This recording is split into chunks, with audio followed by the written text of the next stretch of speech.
অনেক মানুষ এখন এই দেশে তৈরি হচ্ছে, সকালবেলা থেকে ওঠার পরেই ওর ধান্দা থাকে কার ক্ষতি করব, অথচ নিজের কোনো লাভ হয় না। মাঝখান থেকে লোকটার 2 বছর জেল হয়ে যায়। আমার পেছনে যারা লেগে আমার এই 3 বছরে জেল খাটিয়েছে তাদের কোনোই লাভ হয়নি। মাঝখান থেকে আমার 3টা বছর অন্ধকারে গেল। আমার স্ত্রী সন্তান কষ্ট পেয়েছে, আমার বাবা মা কষ্ট পেয়েছে, তাদের কি হলো? তারা হ্যাঁ টাকা পয়সা কিছু পেয়েছে, ওইটা আমি নাই বললাম, তারা আর কি লাভ হলো? এই মানুষগুলো যদি আমার কাছে স্বীকার না করে, স্বীকার মানে তওবা করা, স্বীকার মানে কি? আমার কাছে মাফ চাওয়া, স্বীকার করা, তওবা করা, এটা যদি দুনিয়ার জীবদ্দশায় এটা না করে আমার এই 3টা বছর যারা নষ্ট করেছে ওইভাবেই মারা যায়, আল্লাহর কসম এদের আকৃতি কিয়ামতের দিন আমার এই ক্ষতি করার কারণে সাপের মতো হবে। দেখলে আমি বুঝবো যে এই তো সেই লোক। শুধু আমার ব্যাপারে আমি বললাম, এরকম হাজারো মানুষের জীবনে ঘটছে এখন, না ঘটছে না? আকৃতি যদি ঠিক রাখতে চান, এ সুন্দর চেহারা আপনার থাকবে না। 3 নম্বরে কিছু মানুষের আকার হবে শকুরের মতো। কিসের মতো? শকুর। দেখবেন নিজের বউ, ছেলে মেয়ে, বেটার বউ সব নিয়ে যায়, একটা অনুষ্ঠানে যায়, কোনো জায়গায় যে নিজে বসে বসে এক জায়গায় থাকে, আর ওগুলো সব কচু খেতে ছেড়ে যায়। কার সাথে কি করছে আল্লাহ ছাড়া কেউ জানে না। এই ইউটিউবার যারা আছে, এই যে ভিডিও করছে, এই কথাটা মনে হয় কাট করে কালকে ছেড়ে দেবে যে হুজুর কোরআন মিথ্যা হয়ে যাবে, এই কথা বলেছে। আমি এটা বললাম, আমি করোনা নিয়ে একটা তথ্য দিয়েছিলাম ভোলাতে, এরা কাটসাট করে এমন ভাবে উপস্থাপন করেছে, রিমান্ডে আমারও জিজ্ঞাসা করে হ্যাঁ আপনি এটা বলেছেন, অথচ আমি তো ওইটা বলতে চাইনি। আগের কথা পরের কথা কেটে দিয়ে এখানে প্রসাব করিবেন, না করিলে 50 টাকা দেবেন। প্রসাব যদি নাও লাগে টাকা বাঁচানোর জন্য প্রসাব করিনি, শেষে ধরা খায়। আমার এই ধরা খাইয়েছে এরা, এই কাটসাট করে 2 মিনিট 2.5 মিনিট করে ছাড়ে, আর এইগুলো আমার রিমান্ডে জিজ্ঞাসা। অথচ ওই কথা তো আমার না, আপনি আগের কথা পরের কথা 1 ঘন্টা 1.5 ঘন্টা 2 ঘন্টা কথা বলি, এগুলো না দিয়ে মাঝখান থেকে 2.5 মিনিট দিয়ে দিলেন, ও আগে পরে কি আছে আমি তো জানি না। অন্তত এই 150-200 ক্যামেরা যারা এসেছেন আপনাদের হাতে পায়ে ধরে বলছি এই ক্ষতি আর করেন না, আমি আবার হয়তো আপনাদের জন্য যাব, কারণ এরাই ঝামেলা করে। এটা আর করেন না ভাই। নাহমাদুহু ওয়া নাস্তাঈনুহু ওয়া নাস্তাগফিরুহু ওয়া নু'মিনু বিহি ওয়া নাতাওয়াক্কালু আলাইহি ওয়া নাউযু বিল্লাহি মিন শুরুরি আনফুসিনা ওয়া মিন সাইয়্যাতি আ'মালিনা। মান ইয়াহদিহিল্লাহু ফালা মুদিল্লা লাহু ওয়া মান ইউদ্লিল ফালা হাদিয়া লাহু। ونشهد أن لا إله إلا الله وحده لا شريك له وأشهد أن محمدا عبده ورسوله الذي أرسله بالحق بشيرا ونذيرا وداعيا إلى الله بإذنه وسراجا منيرا. فقد قال الله تعالى في كلامه المجيد وبرهانه التوحيد: أعوذ بالله من الشيطان الرجيم. بسم الله الرحمن الرحيم.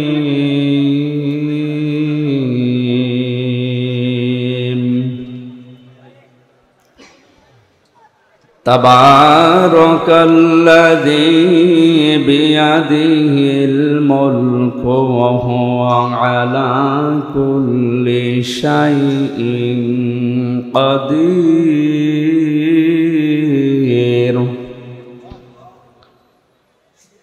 الذي خلق الموت والحياة ليبلوكم أيكم أحسن عملا وهو العزيز الغفور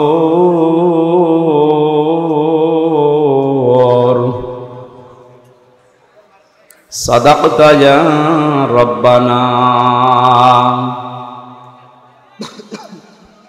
عن أبي أمامة رضي الله تعالى عنه قال قال النبي صلى الله عليه وسلم من أحب لله وأبغض لله وأطاع لله ومنع لله فقد استقبل الإيمان. رواه البخاري. وقال تعالى في شأن رسوله إن الله وملائكته يصلون على النبي يا أيها الذين آمنوا صلوا عليه وسلموا تسليما. اللهم صل على سيدنا مولانا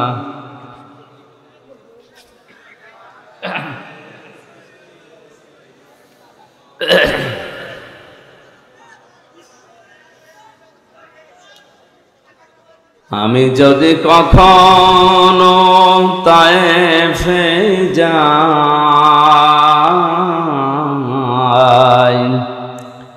বলবো মাটিকে ডেকে নবীজির খুন সরল কোথায়, বলে দাও তাই আজ আমাকে প্রতিশোধের দাবানল জ্বালাবো হেথায়। বালাগাল উলা বিকামালিহি কাশাফাত দুজা বিজামালিহি হাসনাত জামিউ খিসালিহি সাল্লু আলাইহি ওয়া আলিহি। আল্লাহুম্মা আমিন। ربنا ظلمنا أنفسنا وإن لم تغفر لنا وترحمنا لنكونن من الخاسرين। রব্বুল আলামিন মধ্যম কুতুব দিয়া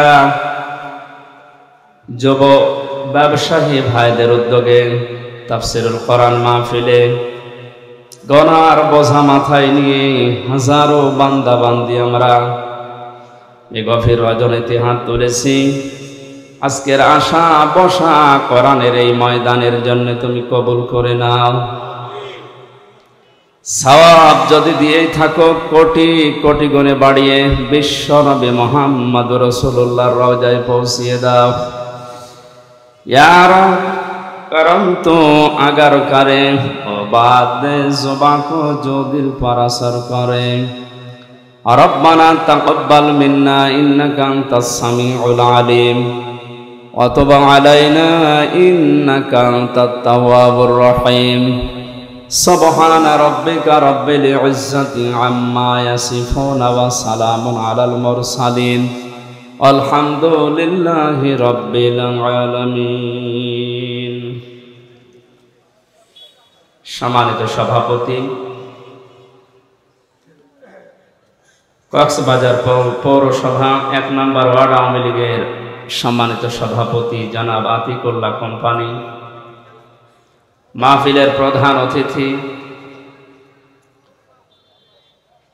কক্সবাজার পৌরসভার সম্মানিত মেয়র, আমাদের অভিভাবক জনাব মাহবুবুর রহমান চৌধুরী, আতালাল্লাহু উমরাহু ওয়া বারাকাল্লাহু ফি হায়াতি, প্রধান মেহমান জনাব আক্তার কামাল আজাদ, বিশেষ অতিথি জনাব এহিয়া খান মোল্লা, নজরুল ইসলাম, আব্দুল কাদের সওদাগর, নিজামউদ্দিন কোম্পানি, মকসুদ আলম কোম্পানি। সম্মান মর্যাদা দেওয়ার মালিক আল্লাহ। দুনিয়ায় তাদেরকে আল্লাহ সম্মান দিয়েছেন, এ সম্মান যেন দুনিয়া আখিরাতে ধরে রাখতে পারে আল্লাহ তৌফিক দিন। এতক্ষণ যারা আলোচনা করলেন মাওলানা আশরাফ বিন মোবারক বগুড়া, মাওলানা হাফিজুর রহমান জিহাদি ঝিনাইদহ, মাওলানা মামুনুল করিম, মাওলানা মুফতি মহিউদ্দিন, মাওলানা মুফতি সাইফুল ইসলাম, মাওলানা জামাল হুসাইন, মাওলানা আক্তার হোসেন সহ অন্যান্য জানা উলামা ইকরাম, সামনে বসা মুসলমান ভাইরা, পর্দার আড়ালের সম্মানিত মা এবং বোনেরা, প্রশাসনের ভাইরা, প্রাণ প্রিয় কক্সবাজারবাসী, দল মত জাতি বর্ণ ধর্ম নির্বিশেষে কোরআনে কারীম শোনার জন্য যারা এসেছি, খুশি হয়ে বলছে আলহামদুলিল্লাহ। আল্লাহ রাব্বুল আলামিন বলেন, হাযা বায়ানুল লিন্নাসি ওয়া হুদাও ওয়া মাউইযাতুল লিল মুত্তাকিন। এ কোরআন আমি বিশ্বের মানুষের জন্য বায়ান হিসাবে, বক্তব্য হিসাবে, বর্ণনা হিসাবে নাযিল করেছি। আরবি গ্রামার অনুযায়ী লাম 13টা অর্থে ব্যবহার হয়। তার অন্যতম অর্থ হচ্ছে লাম ব্যবহার করা হয় জীবিত মানুষদের জন্য। কাদের জন্য? কোরআনে কারীম আল্লাহ নাজিল করেছেন জীবিত মানুষদের জন্য।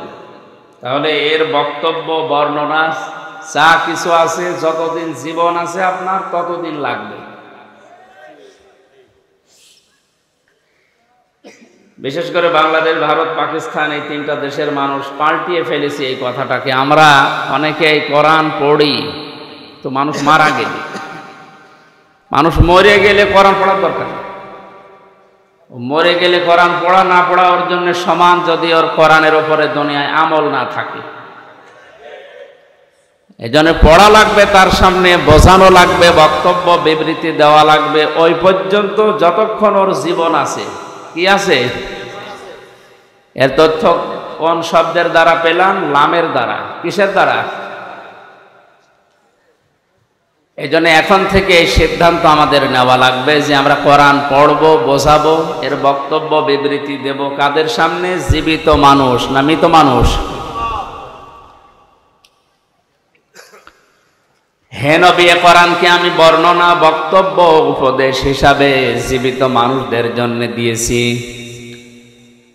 এর ভেতরে 2টা জিনিস আছে, হুদান পথ নির্দেশিকা আছে, মাউইযাতুন উপদেশ আছে। তাদের জন্য লিল মুত্তাকিন, যারা ভদ্রলোক, যারা তাকওয়া অবলম্বন করেছে, যারা আল্লাহকে ভয় করে চলে। কোরআনের উপদেশ কাজে লাগবে তাদের, কোরআনের পথ নির্দেশিকা মেনে নেবে তারা, যারা আল্লাহর ভাষায় ভদ্রলোক। কি লোক? আমরা জানি শয়তান ভদ্র না অভদ্র? বলেন বলেন। হযরত আদম নবীকে আল্লাহ যখন সৃষ্টি করলেন, 60 হাত লম্বা, 36 থেকে 40 হাত প্রায় মোটা, সেজদা দিতে বলেছিলেন। ফেরেশতারা সবাই এক বাক্যে রাজি ছিল। রাজি ছিল না শুধুমাত্র ইবলিস, শয়তান। ওর 950 বছর ইবাদতের কারণে আল্লাহর উপরে খুশি ছিলেন। শেষ পর্যন্ত গোলামত বানিয়ে বলেছিলেন, শুধু মাথাটা নিচু করো, এইটাই সেজদা হিসাবে ধরে নেওয়া হবে। ও মাথা না দিয়ে আগে লাগিয়েছে পা। আল্লাহর কাছে আর্গুমেন্ট পেশ করে বলেছিল, আনা খায়রুম মিনহু খালাকতানি মিন নারি ওয়া খালাকতাহু মিন তিন। তুমি আমাকে আগুন দিয়ে বানিয়েছো, আর ওইটা বানিয়েছো মাটি দিয়ে। আগুনের কাজ উপরের দিকে যাওয়া, মাটির কাজ নিচের দিকে যাওয়া। শয়তান সর্বপ্রথমে অহংকার করেছিল ক্ষমতা। কিসে?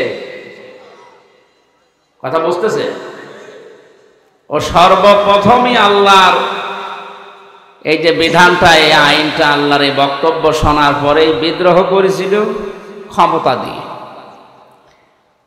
যে আমার ভেতরে পাওয়ার আছে, শক্তি আছে, আমি জ্বালিয়ে দিতে পারি। কিন্তু মাটি, ওর ভেতরে কিছু নেই, ও পড়ে থাকে। এই আয়াত থেকে তাফসীর কারক যারা মুফাসসিরিন ইকরাম ব্যাখ্যায় লিখেছেন, ক্ষমতার অহংকার দুনিয়ায় যদি কেউ করে, শক্তি হোক, টাকা পয়সা হোক, পাওয়ার হোক, যে কোনো ক্ষমতার অহংকার যদি কেউ করে, সে আল্লাহর কাছে শয়তান হয়ে যায়। যেন আমরা এই কাজ যেন কেউ না করি, আমরা যেন বিরত থাকি। আল্লাহ আমাদের তাওফিক দিন, আমিন। আল্লাহর উপদেশ, আল্লাহর ওয়াজ, আল্লাহর পথ নির্দেশিকা গ্রহণ করেনি শয়তান। আজকে জীবিত মানুষদের সামনে আমরা কোরআনে কারীম তেলাওয়াত করেছি। সূরা মুলকের 2টা আয়াত, তাফসীরুল কোরআন মাহফিল এখানে লেখা। আমি তাফসীর আকারে কথা বলবো ইনশাআল্লাহ। তাফসীর শব্দের শাব্দিক অর্থ খুলে ফেলা, উন্মুক্ত করা, আবরণ ফেলে দেওয়া। আপনি সভাপতির বাড়িতে যেয়ে যদি ডাক দেন যে সভাপতি সাহেব বাড়িতে আছেন, ওনার ছোট্ট একটা বাচ্চা বেরিয়ে এসে বলছে, আঙ্কেল আমার বাবা বাড়ি নেই, ঢাকায় গেছে, আপনার পরিচয় দেন, আসলে বলবো। এমন ভাবে আঙ্কেল বলে আমারে সালাম দিয়েছে, এ কি ছেলে না মেয়ে বোঝার কোনো কায়দা নেই। এখন যদি নাম জিজ্ঞাসা করে তাও আমি ধোকা খাবো, কারণ এখন আমরা তো ডিজিটাল নাম রাখি, এমন নাম রাখি যে ছেলের নামও যা মেয়ের নাম। যে কয়েকদিন আগে ভোটে দাঁড়িয়েছিল না মাহিয়া মাহি, যে মাহি এই শব্দটা ছেলের নামও রাখে মানুষ, মেয়ের নামও রাখে। মাহিয়া মাহি মহিলা আর মাহি বি চৌধুরী পুরুষ। এখন নাম বললে তো বুঝবেন না এটা আম্মু না আব্বু, ছেলে না মেয়ে বোঝার জন্য যেটা করা লাগবে, ওর পায়জামা বা প্যান্ট এটা খুলে ফেলা লাগবে। আপনি হাসতেছেন না খুললে আপনি বুঝবেন, কারণ চেহারার কাটিং, চুল যেভাবে কাটে ও বোঝার উপায় নেই যে কোন কাটিং এটা। তাহলে বাস্তবতা এখানে একটু বসিয়ে দেন।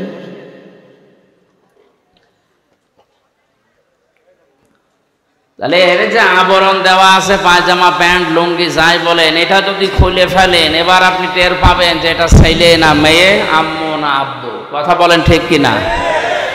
কোরআনে কারীম জীবিত মানুষদের সামনে ব্যাখ্যা বিশ্লেষণ তাফসীর যদি করা হয়, তাফসীর মানে খুলে ফেলা।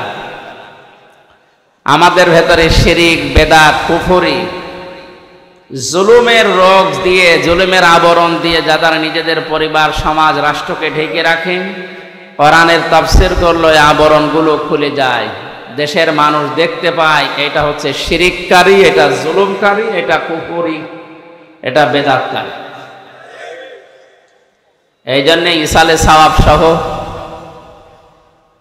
বিভিন্ন অনুষ্ঠান যেগুলো হয় 63 দিন ব্যাপী, কোনো সমস্যা নেই।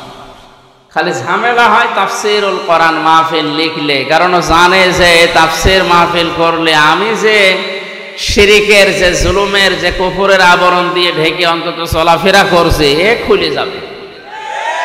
মানুষ তখন বুঝবে এই তো 2 নাম্বার। এই জন্য ঝামেলা। আপনারা এটা না লিখে ওয়াজ মাহফিল লিখে দিতেন। আল্লাহ কোরআনে যে ওয়াজগুলো দিয়েছেন আমরা ওয়াজ করতাম, তাফসীরুল কোরআন মাহফিল লিখেছেন, সুতরাং আমাকে এই পোস্টার অনুযায়ী অন্তত তাফসীর করা লাগছে। আল্লাহ যেন আমাকে তৌফিক দেন, হেদায়েতমূলক কিছু কথা বলার, আপনাদেরকে শোনার তৌফিক দেন। জোরে বলেন আমিন। আমরা নবীর একটা হাদিস পড়েছিলাম, বিশ্ব নবী বলেন, কেউ যদি তার নিজের ঈমানকে পরিপূর্ণ করে নিতে চায়, কিয়ামতে সবচাইতে বেশি কাজে লাগবে যেটা, তার নাম ঈমান। তার নাম কি? আমাদের ঈমানকে যদি আমরা কমপ্লিট করে পুরাপুরি করে আল্লাহর কাছে যেতে চাই, 4টা কাজ দুনিয়ায় করা লাগবে। কয়টা কাজ? আপনি মিলান তো, আপনি ঈমান পরিপূর্ণ করার জন্য এই 4টা কাজ করছেন কিনা? আন আবি উমামা রাদিয়াল্লাহু তাআলা আনহু قال قال النبي صلى الله عليه وسلم من أحب لله وأبغض لله ومنع لله وأطاع لله فقد استكمل الإيمان। 2টা হাদিসে আছে, বুখারী শরীফ, ইবনে মাজাহ শরীফ। আমি কথা ঘন্টাখানিক বলবো, কিন্তু শিক্ষামূলক কথা যেহেতু একটু চিন্তা ভাবনা নিয়ে শুনবেন, আর যেটা শুনবেন ওই মুহূর্ত থেকে যেন বাস্তব জীবনে প্র্যাকটিক্যাল লাইফে আমল করতে পারি, এই নিয়ত করে শুনবেন। এইটাই যদি রাজি থাকেন তাহলে হাত তোলেন, লিল্লাহে তাকবীর। অনেকে হাত তোলেনি, ঠিক আছে, অসুবিধা নেই, না মানলে আমি আর কি করব। বলিল হাক্কু মির রাব্বিকুম ফামান শাআ ফালিয়াকুম ওয়া মান শাআ ফালিয়াকফুর। হে নবী, আপনি হক কথাগুলো বলেন, যার ইচ্ছা হয় সে মানুষ, যার ইচ্ছা হয় সে কুফরি করে। ইন্না আতাদনা লিয-যালিমিনা নারা, জালেমদের জন্য আমি আগুন তৈরি করে রেখেছি। সুতরাং আমার দায়িত্ব হচ্ছে সঠিক কথাগুলো সঠিকভাবে তুলে ধরা, আর আপনার দায়িত্ব হচ্ছে ওই কথাগুলো নিয়ে বাড়িতে চিন্তা ভাবনা করা। লাস্তা আলাইহিম বিমুসাইতির, হে নবী, আপনাকে আমি দারোগা পুলিশ করে দুনিয়ায় পাঠাইনি যে মানুষ পিটিয়ে হেদায়েত করা লাগবে, অত দরকার নেই। আমার যতটুকু দায়িত্ব আছে আমি পৌঁছিয়ে দেব। সেই কুষ্টিয়া থেকে এসেছি কোরআনের দাওয়াত নিয়ে হেদায়েতমূলক কথা বলতে। আল্লাহ কপালে যদি হেদায়েত দিয়ে থাকেন আপনি ধন্য। আর যদি আপনার মন মানসিকতা কোরআন থেকে হেদায়েত নেওয়ার মতো না থাকে, আল্লাহ জোর করে আপনাকে আল্লাহর ওলি বানাবে, আল্লাহর অত দায় পড়ে। বিশরে হাফি আবুল বাশারের কথা আমি পড়েছি ইতিহাসে। লোকটা মদখোর ছিল, জেনা ব্যভিচার করে বেড়াচ্ছে, বন্ধুদের সাথে যাচ্ছিল। হঠাৎ বিসমিল্লাহির রহমানির রহিম লেখা একটা কাগজ পেয়েছে। কাগজটা হাতে নিয়েই বারবার চমা খায়, শুধু আরবি লেখা। এই কারণে বন্ধুদেরকে ডাক দিয়ে বললেন, যাও তোমরা মদের আড্ডাখানায় যাও, ফার্স্ট কোয়ার্টারে যাও, আজকে আমি আর যাব না।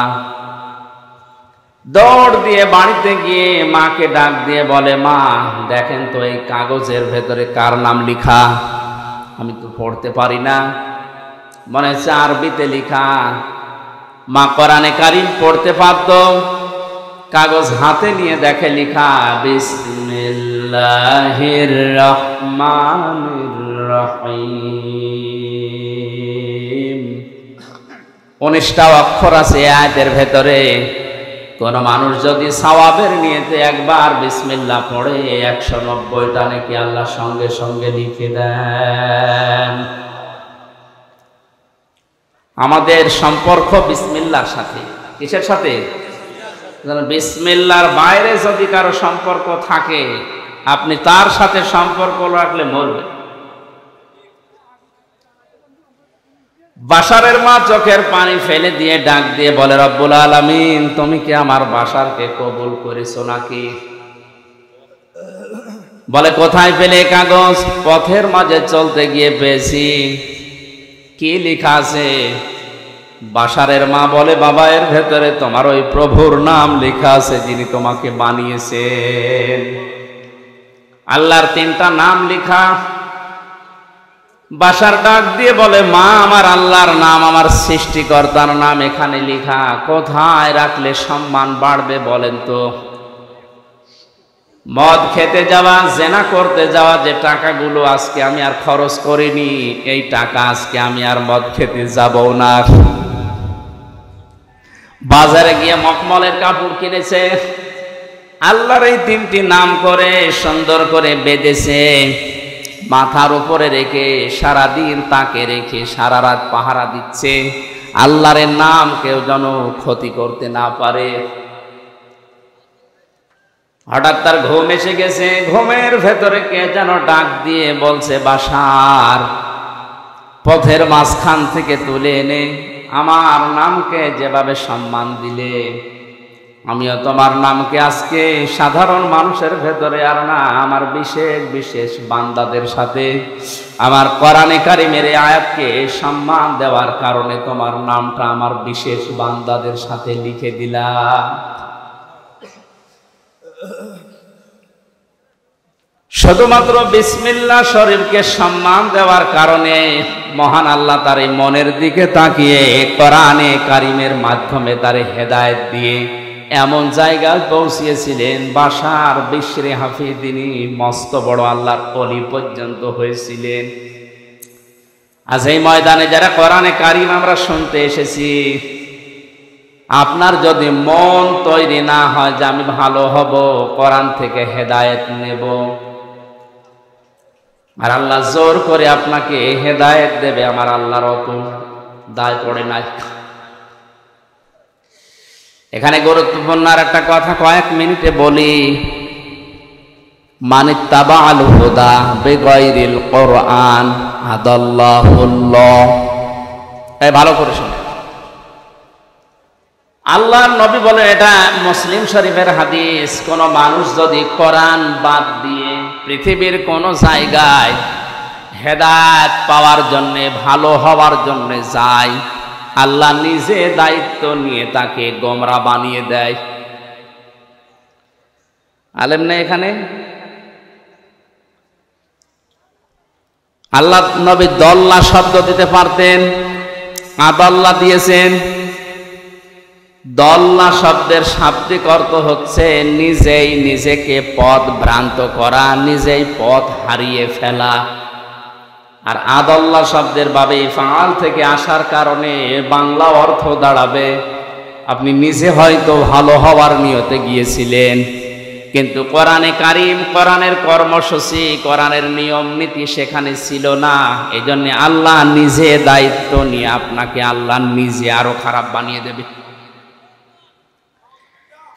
এই হাদিস থেকে বাস্তব যেটা আমার এই চোখে ধরা পড়ছে, কোরআনে কারিম যেই দলে নেই, কোরআনে কারিম যেই দরবারে নেই, কোরআনে কারিম যেই পীরের কাছে নেই, ওখানে যদি কেউ ভালো হওয়ার নিয়তেও যায়, আল্লাহ নিজে তাকে খারাপ বানাবে। এই জন্য আদাল্লাহ শব্দ দিয়েছে। হেদায়েত দেওয়ার একচ্ছত্র মালিকানা নবীজির। কার? বলেন বলেন। তিনি যদি বলেন যে আমি তোকে নিজে গোমরা করে দেব, পথ ভ্রান্ত করে দেব, পথ ভ্রষ্ট করে দেব, কক্সবাজারবাসী বলেন কে আপনাকে হেদায়েত দিয়ে জান্নাতের পথ দেখাবে? অবশ্য আল্লাহ। আপনি কোন জগতে আছেন ভালো করে শুনতে বলছি। শাব্দিক অর্থ এটা বাবে ইফাল থেকে আসার কারণে আদাল্লাহুল্লাহ, আল্লাহ নিজে দায়িত্ব নিয়ে, তিনি ফাইল, এখানে তিনি কর্তা, নিজে দায়িত্ব নিয়ে আপনাকে গোমরা বানাবে, খারাপ বানাবে। আর আগে যদি বিড়ি না খেতেন, যেখানে কোরআন নেই ওখানে গেলে আপনি বিড়ি খাবে। তার বাস্তব প্রমাণ আমার কুষ্টিয়ার লালনের মাজার। কত মানুষ বিভিন্ন জেলা থেকে যায়, মনে করে যে আল্লাহর ওলি, অথচ কোরআন ওখানে চলে না। এই কথা বলেন এখানে, ওখানে মন মন গাঁজা পাওয়া যায়। আর অধিকাংশ মানুষ থাকে মানে উল্টা পাল্টা, নারী নিয়ে যা তা করে, এরপরে লাল পানি মানি খায়। একবার রাত 9টার সময় যে দেখে একজনকে দুধ খাওয়াচ্ছে, বললাম ভাই কি করেন? এর গায়ে তো কোনো পোশাক আশাক নেই। তো হুজুর পোশাক নেই তাতে কি, এ আল্লাহর ওলি, এর ভেতরে মাল আছে, মাল যা আছে সব তো দেখা যাচ্ছে।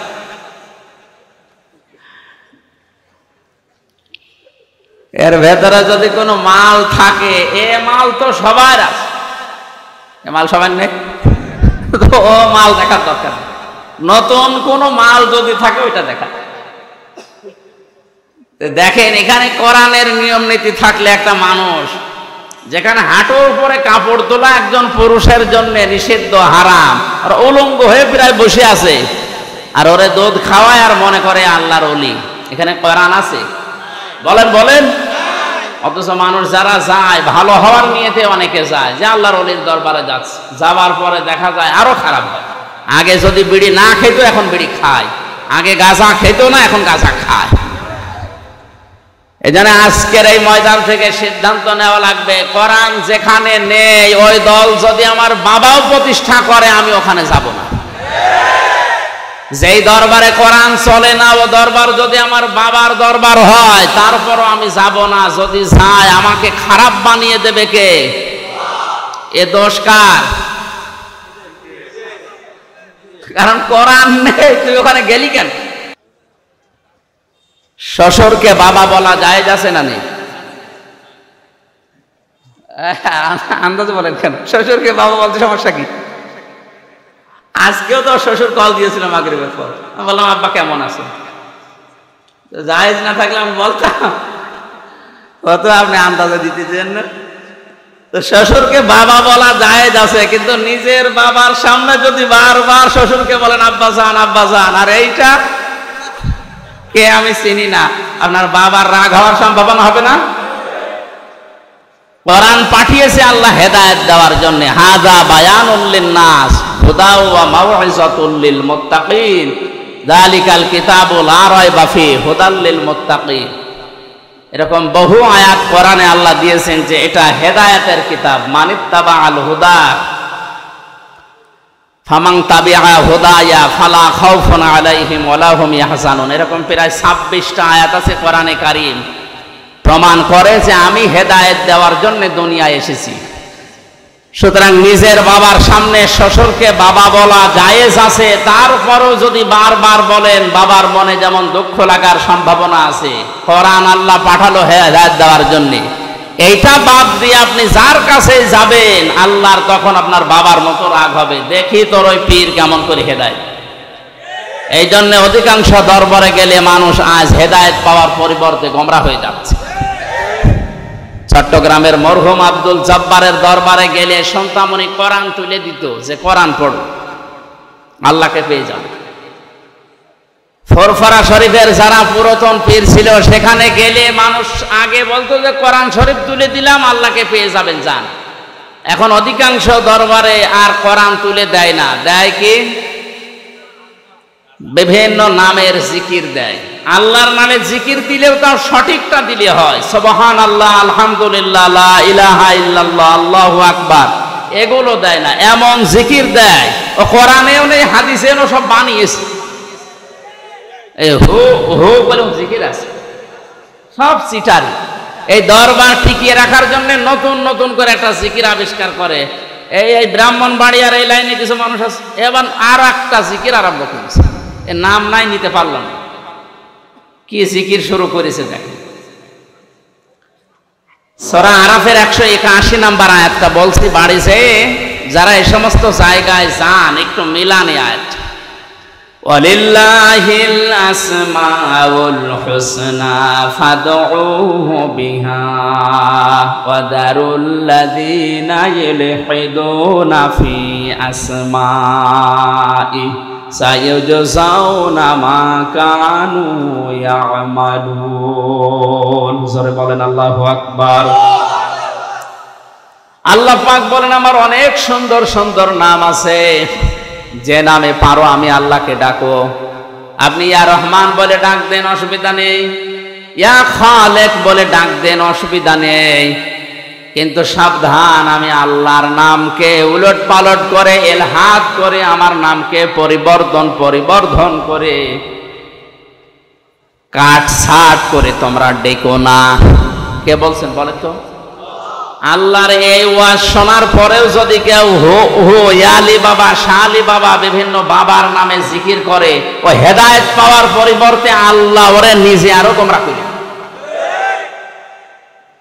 সুতরাং সিদ্ধান্ত যদি নিতে পারেন যে আজকের তাফসীর থেকে যেটা শুনবো আমি মেনে নেব, তাহলে কোরআন আপনাকে পথ দেখাতে পারে। সে ক্ষমতা কোরআনের আছে না? কোরআনের ক্ষমতা নেই? আর যদি আপনার এরকম সিদ্ধান্ত হয় যা শুনি এক কান দিয়ে শুনবো আর এক কান দিয়ে বের করে দেবো, কিয়ামত পর্যন্ত এখানে ওয়াজ হলেও আপনার কিছু হবে না। এরকম ওয়াজ শোনার জন্য এসেছেন না। আমরা ঈমানকে যেহেতু পরিপূর্ণ করে নিতে চাই, কয়টা কথা বলেছিলাম? জবান খুলে বলেন কয়টা? খুব ভালো করে মিলান। আপনার ঈমান আসলে পরিপূর্ণ হচ্ছে না, আরো ঈমান ধ্বংস হয়ে যাচ্ছে। আল্লাহর নবী বলেন মান আহাব্বা লিল্লাহ, কেউ যদি তার ঈমানকে পরিপূর্ণ করে নিতে চায়, সে যাকে ভালোবাসবে সেটা যেন আল্লাহর জন্য বাসে, দুনিয়ার কোনো স্বার্থ পাওয়ার জন্য না, দুনিয়ায় কোনো নামের জন্য না, ভাইরাল হওয়ার জন্য না। সে শুধু ভালোবাসবে কাউকে। কার জন্যে? আমাদের আজ এইটা কিন্তু দিন দিন কমে যাচ্ছে। আমরা আল্লাহর জন্য কাউকে ভালোবাসতে পারছি না।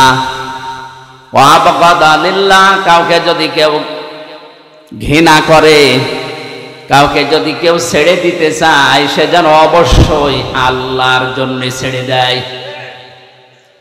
আপনি যদি কোনো মানুষকে ছেড়ে দিতে চান, বন্ধুত্ব ছিল 20 বছরের, এখন আর রাখতে পারছেন না, দেখবেন এই লোকটা আল্লাহ রাসূলের বিরুদ্ধে গেছে, এই জন্য আমি আর ওর সাথে নেই। আজ 50 বছরে দলে আছি, কিন্তু এখন দেখি এটা কোরআন হাদিসের বাইরে। যদি ঈমান পরিপূর্ণ করে নিতে চান এই মুহূর্তে আপনাকে তালাক দেওয়া লাগবে। ওয়া তাআ লিল্লাহ, কাউকে কিছু যদি দেন, দান করেন, হাদিয়াও দেন, এটা শুধু আল্লাহর জন্য দেওয়া লাগবে। আজ আমরা অনেক কিছু দিতেছি, দান করছি, কিন্তু সব দলীয়করণ এই লাইনে চলে গেছি।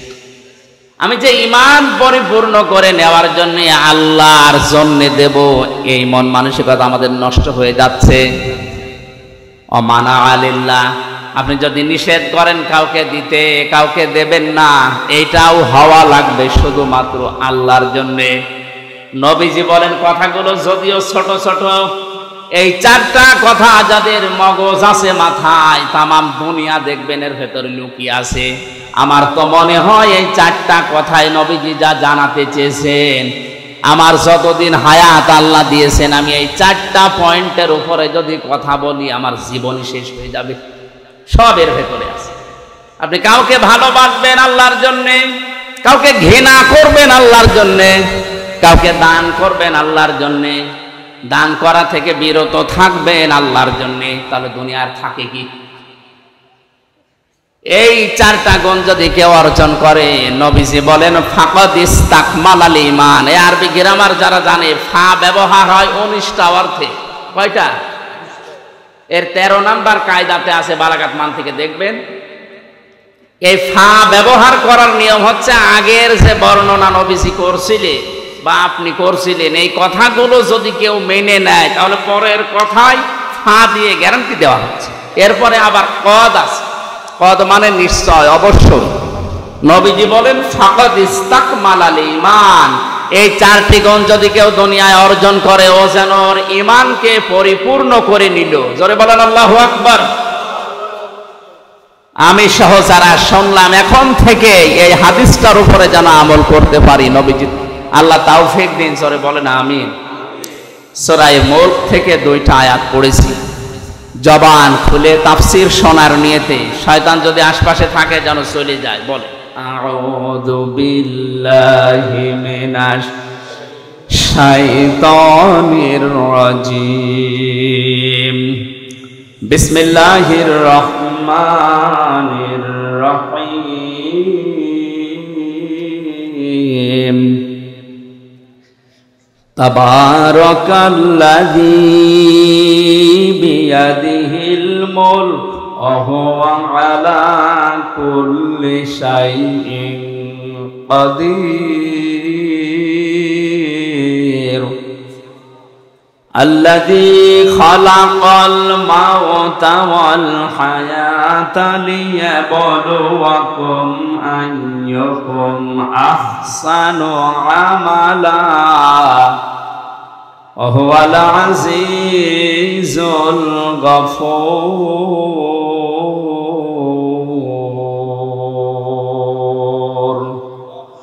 সাদাকাল্লাহুল আযীম। সূরা মুলক, কোন সূরা? বলেন বলেন। মুলক শব্দের শাব্দিক অর্থ বলার দরকার নেই, এ ঝামেলা। আমরা সূরার অর্থের দিকে যাচ্ছি। তাবারাকা, বরকতময়, আল্লাযী, ওই সত্তা, বিয়াদিহিল মুলক, যার হাতে ক্ষমতা। এই আয়াত পড়লে এই সূরাটার ভেতরে 30টা আয়াত আছে। কয়টা? এশার নামাজের পরে ঘুমানোর আগে কোনো মানুষ যদি প্রতিনিয়ত এই সূরাটা পড়ে, আর এর ভেতরে 30টা পয়েন্ট আছে। এই 30টা পয়েন্ট যদিও দুনিয়ার প্র্যাকটিক্যাল লাইফে সত্যি আমল করতে পারে, মরণের পরে এই সূরা কবরে তাকে শাস্তি থেকে বাঁচিয়ে দেবে। এমনকি কিয়ামতের ময়দানে সূরা মুলক আল্লাহর সামনে দাঁড়িয়ে ঝগড়া পর্যন্ত করবে রব্বুল আলামিন। তোমার এই বান্দা তার প্র্যাকটিক্যাল লাইফে আমাকে আমল করেছিল, আমাকে কাজে পরিণত করেছিল, সুতরাং আমি তোমাকে বলছি তোমার এই বান্দাকে তুমি মাফ করে দাও, নয়তো তোমার কোরআন থেকে আমারে কেটে বাদ দিয়ে দাও। আমার মতো সলিমদ্দি আপনার মতো মানুষের জন্য কোরআন থেকে আল্লাহ আয়াত কেটে বাদ দেবে? বলেন বলেন। শেষ পর্যন্ত আল্লাহ আমাকে আপনাকে যারা এই আয়াতটা এখন থেকে আমল করবেন, শেষ পর্যন্ত নবীজি বলেন আল্লাহ তাদেরকে মাফ করেই দেবে। কি আছে এই সূরার ভেতরে? যেহেতু 30টা আয়াত আমরা 2টা পড়েছি, অন্তত 2টা পর্যন্ত দেখি কি আছে। বরকতশালী, করুণাময় ওই আল্লাহ যার হাতে রাজত্ব, ক্ষমতা, এটা যদি কেউ বিশ্বাস করে সে জীবনেও একথা আর বলতে পারবে না ক্ষমতার উৎস জনগণ। তাকে কথা বলা লাগবে, মুখেও বলা লাগবে, বিশ্বাসও করা লাগবে ক্ষমতার একচ্ছত্র মালিকানা আল্লাহর। তাবারাকা শব্দ দিয়ে আল্লাহ আয়াত শুরু করলেন কেন? যতগুলো তাফসীর আমি দেখেছি মুফাসসিরিন ইকরাম জানিয়েছেন, যত রকমের দোষ দুনিয়ার মানুষ আল্লাহকে দিতে পারে, সব দোষ থেকে, সব আয়েব থেকে আমার আল্লাহ নিজেকে আগেই মুক্ত ঘোষণা করছেন। পৃথিবীর অনেকে আল্লাহর নামে দোষ দিয়েছে, আল্লাহর সন্তান আছে, এই জন্য আল্লাহ তাদেরকে কাফের ঘোষণা দিয়েছে, ওরা তারা খ্রিস্টান। অনেকে আল্লাহর স্ত্রী আছে, আল্লাহর পুত্র আছে, এ কথা বলার কারণে আল্লাহ তাদেরকেও কাফের বলে ঘোষণা দিয়েছে, তারা ইহুদি। আজ মুসলমান নামধারী অনেকের ভেতরেই এই ধারণা বদ্ধমূল হয়ে আছে। ইহুদি খ্রিস্টানরা সরাসরি আল্লাহকে সন্তান, স্ত্রী আছে এই দোষ দেয়। আমরা নামধারী মুসলমানেরা হয়তো আল্লাহর সন্তান আছে, স্ত্রী আছে এ কথা বলি না, কিন্তু বলি আল্লাহর সাথে আমার বাবাও আছে। কবরে যে লোকটা শুয়ে আছে এর উপরে এত বেশি বিশ্বাস করে মানুষ, মনে হয় আল্লাহ ওর থেকে অনুমতি নিয়ে তারপরে কোনো কাজ করবে। যে সমস্ত বিষয়ে মানুষ আল্লাহর সাথে শিরিক করতে পারে, তাকে দোষ দিতে পারে, সব রকমের অক্ষমতা, দুর্বলতা, সব রকমের দোষ থেকে, আয়েব থেকে আমার আল্লাহ নিজেকে মুক্ত ঘোষণা দেওয়ার পরে এমন একটা শব্দ দিয়েছেন, বিয়াদিহিল মুলক, আমি আল্লাহর কুদরতি হাতে দুনিয়ার সব ক্ষমতা। হুয়া আলা কুল্লি শাইইন কাদির, সব কিছুর উপরে আমি আল্লাহরই ক্ষমতা চলে। আপনার 3.5 হাত বডি, এইটার উপরেও আপনার ক্ষমতা চলে না। আপনার নাক আপনার কথা শোনে না, আপনার এই হাতও আপনার কথা মতো চলে না। বলেন কেমন করে পায়খানায় যান? যে যদি বলেন আমি কিন্তু এই দেশের মন্ত্রী, কোন দুর্গন্ধ যেন আমার নাকে না আসে, নাক বলবে বেটা যদি বাঁচতে চাস আগে আমার চেপে ধর। কথা বলছেন না? নাকও আপনার কথা শোনে না। আপনার শরীরের অঙ্গ প্রত্যঙ্গ গুলোই তো শুনছে না। এমনকি কিয়ামতের ওই কঠিন ময়দানে অঙ্গ প্রত্যঙ্গ যারা আল্লাহর আইনের বিরুদ্ধে ব্যবহার করেছে, এগুলো তাদের বিরুদ্ধে সাক্ষ্য হয়ে দাঁড়াবে। জোরে বলেন নাউজুবিল্লাহ। আল্লাহ রাব্বুল আলামিন বলেন, আল-ইয়াউমা নাখতিমু আলা আফওয়াহিহিম ওয়া তুকাল্লিমুনা আইদিহিম ওয়া তাশহাদু আরজুলুহুম বিমা কানু ইয়াকসিবুন। সূরা ইয়াসিনের 5 নম্বর আয়াতে আছে, কিয়ামতের দিন আল্লাহ মানুষের মুখের উপরে মোহর লাগিয়ে দেবে, সেলাই করে দেবে। হাত আল্লাহর সাথে কথা বলবে। আইদিহিম দিয়ে আল্লাহ শুধুমাত্র এই হাত বোঝাননি, হাত মানে বিভিন্ন রকমের হাত দুনিয়ায় মানুষের চলতে গেলে থাকে। কথা বলেন না কেন? কত রকমের হাত দুনিয়াতে আপনি ব্যবহার করেন। কেউ এই হাত ব্যবহার করছে, কেউ টাকা পয়সার হাত ব্যবহার করে, কেউ ক্ষমতার হাত ব্যবহার করে। দুনিয়ায় যে হাত ব্যবহার করে আপনি আল্লাহর বিরুদ্ধে, মানবতার বিরুদ্ধে অবস্থান নিয়েছিলেন, কিয়ামতের দিন ওই হাতগুলো আপনাকে আল্লাহর বিরুদ্ধে সাক্ষী দেওয়ার জন্য, আপনার বিরুদ্ধে আল্লাহর কাছে সাক্ষী দেওয়ার জন্য দাঁড়াবে।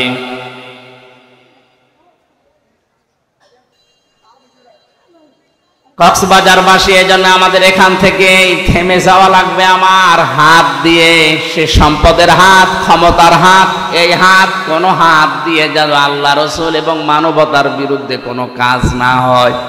আজকে হয়তো অনেককেই দেখতে পাচ্ছি, কিন্তু চোখ বন্ধ করার পরে আমার সাথে থাকা দূরের কথা, কেউ আমার সাথে থাকতেও চাইবে না। কোরআনে কারীম জানিয়েছে, ওয়াকুল্লুহুম আতিহি ইয়াউমাল কিয়ামাতি ফারদা। সূরা মরিয়মের 95 নম্বর আয়াতে আছে, কিয়ামতে প্রত্যেকটি মানুষকে আল্লাহ তার নিজের কাছে ডাকবেন, স্রেফ একা একা। কয়জন করে বলেন বলেন? সুতরাং বিভ্রান্তি যদি কেউ ছড়ায়, কিয়ামতে অনেকে হাজার হাজার মুরিদ নিয়ে উঠবে, এটা পুরা মিথ্যা কথা, এই আয়াতের সাথে সাংঘর্ষিক।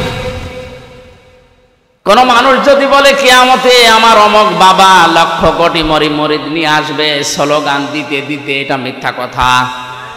আল্লাহর কোরআন জানিয়েছে কিয়ামতে প্রতিটি মানুষ উঠবে। কয়জন করে বলেন বলেন? ফাইদা নুফিখা ফিস-সূরি ফালা আনসাবা বাইনাহুম ইয়াউমাইযিন ওয়ালা ইয়াতাসাআলুন। সূরা মুমিনুনের ভেতরে আল্লাহ বলেন, যখন সিংহায় ফৎকার দেওয়া হবে, যত রকমের সম্পর্ক আছে মানুষের সাথে, সব সম্পর্ক কাট হয়ে যাবে। রক্তের সম্পর্ক হোক, আত্মীয়তার সম্পর্ক হোক, দলীয় সম্পর্ক হোক। ও কক্সবাজারবাসী, এই সামনে আমার শুধু এই 20,000 মানুষ বসে নেই, মিডিয়ারা কালকে এটা ছড়াবে তাম দুনিয়ার 750 কোটি মানুষের কাছে, এটা ছড়িয়ে যাবে বিভিন্ন ভাষায়। সবাইকে সামনে নিয়ে বলছি, কিয়ামতের ময়দানে সব সম্পর্ক কাট হয়ে যাবে। ওয়ালা ইয়াতাসালুন, এমনকি কেউ কারো সম্পর্কে কোনো প্রশ্ন করার সুযোগ পাবে না। পরিচয় থাকলেও পরিচয় দিতে চাইবে না, ভুলে যাবে। এই জন্য আমার এখনই সাবধান হওয়া দরকার। আজকের এই মাহফিলে সচেতন হওয়ার জন্যই দিয়েছে আল্লাহ। যেহেতু সব কিছুর উপরে ক্ষমতাবান, তার দিকে ভরসা আমারে ঠিক ওই পরিমাণ করা দরকার। কথা বলেন ঠিক কিনা? আমার বাস্তব জীবনের কথা বলছি। আমার 2টা মেয়ে আছে, একটা 10 বছর, একটা এই 3.5-4 বছর। বড়টাকে আমি উপরের দিকে ভাবে ছুড়ে মারলে ও কান্নাকাটি করে, আর ছোটটারে উপরে তুললে ও যত উপরে তুলতে চায় তত আরো হাসে। বড়টা জানে যে আমার বাবা যদি উপরে আমারে ছুড়ে মারে আমারে ধরতে পারবে না, পড়ে গেলে আমার লাগবে, আমার ব্যথা লাগবে। আর ছোটটার ভেতরে এখনো পর্যন্ত ওই বুঝ আসেনি, ওরে যত উপরে ছুড়ে মারি তত হাসে, কারণ ওর বিশ্বাস আছে আমার উপরে আমার বাবা যত উপরে মারুক না কেন নিচে হাত পেতে রাখবে।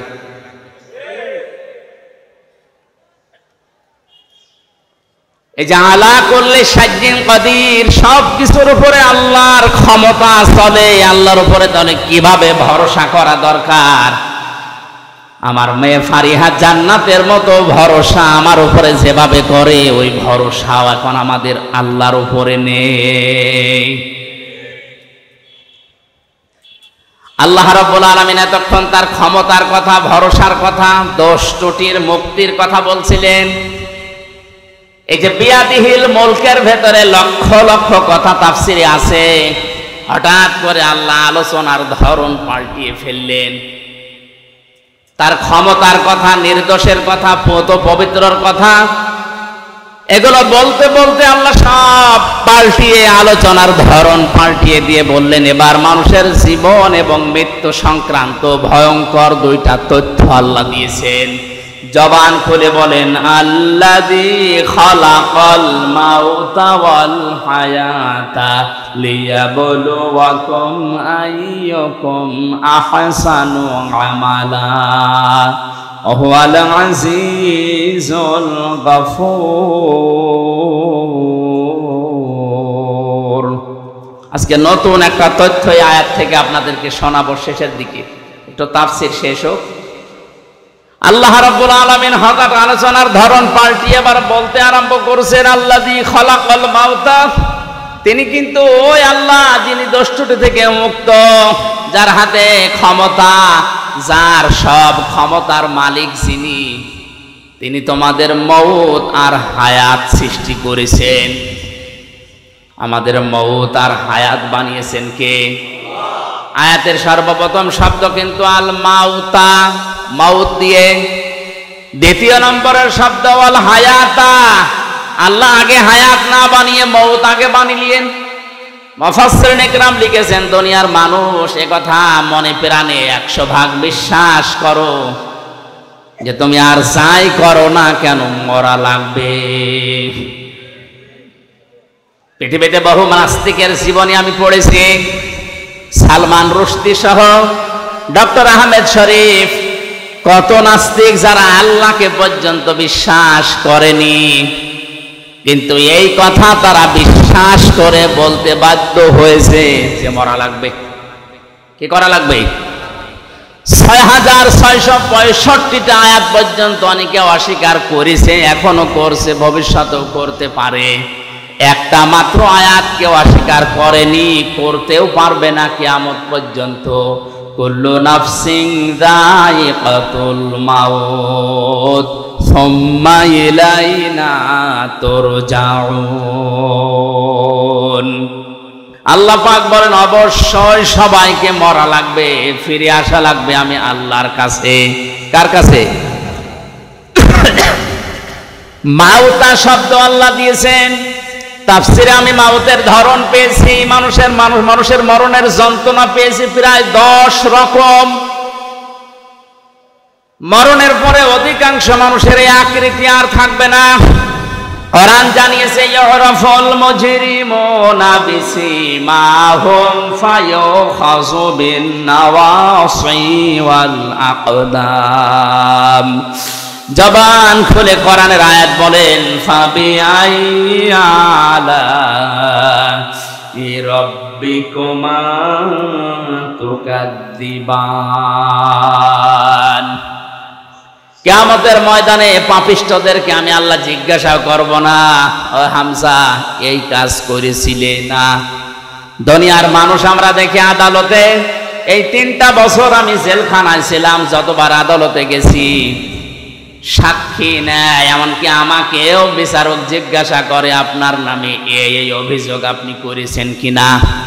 উনি নিচে যেহেতু জানে না, উকিল যারা দাঁড়ায় তাদের কথাও শুনে বিশ্বাস পায় না, শেষ পর্যন্ত আমারে জিজ্ঞাসা করে আপনি এই অপরাধ করেছেন কিনা।